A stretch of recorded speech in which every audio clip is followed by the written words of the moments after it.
So, what happens when the immovable object of state power slams into the unstoppable force of federal authority? Today, we're not predicting the future, but we are going to run a kind of constitutional stress test, pushing the American system to its absolute limit to see where the breaking points might be. Let's get right into it. Okay, so just imagine this for a second. A state, one with an economy the size of a whole country, just decides, you know what, we're not going to comply with certain federal laws on our own turf anymore.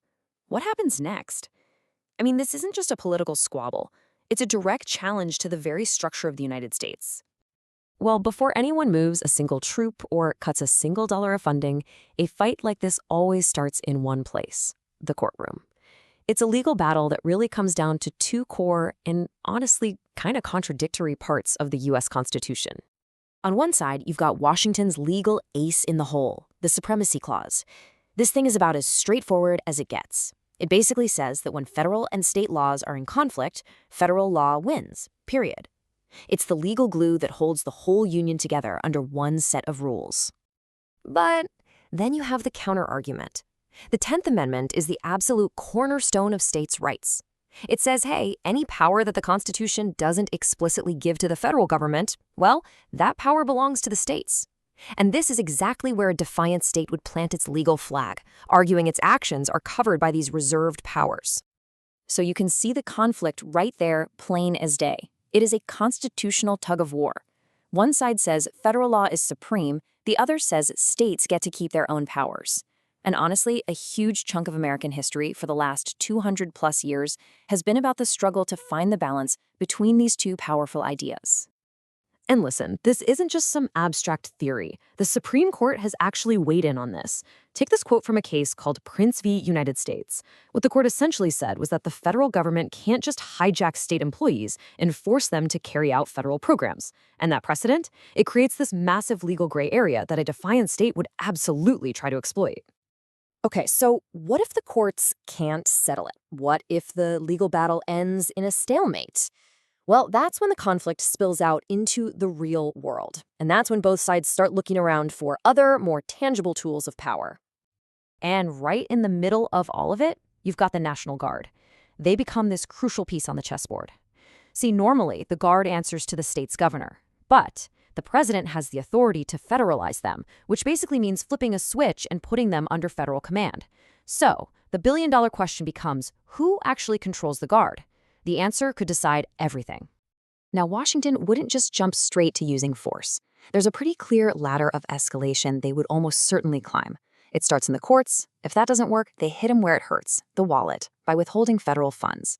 If things are still escalating, you could see federal agents like the FBI or U.S. Marshals being deployed. Next up, they'd federalize that state's National Guard. And that leaves one final, very extreme option on the table.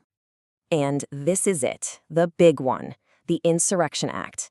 It's easily one of the most powerful and, frankly, most controversial powers a president has.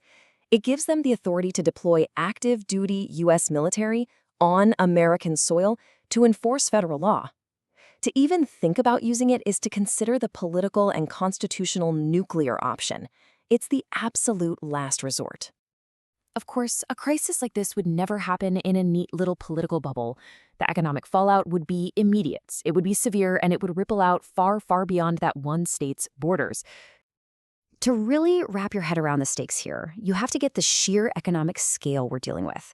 In our Texas scenario, we are talking about an annual GDP of $2.4 trillion.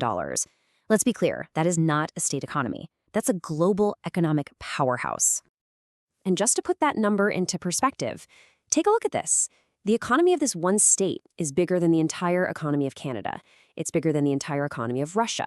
So a major disruption there, that's not a U.S. problem. That sends shockwaves through the entire global financial system. And it's not just about the raw dollars and cents. A state like Texas is strategically vital. I mean, it dominates the nation's energy production. It runs its own separate power grid. It's home to some of the country's most critical military bases, and it's a massive hub for international trade. A crisis here threatens national security on like 5 different fronts at once.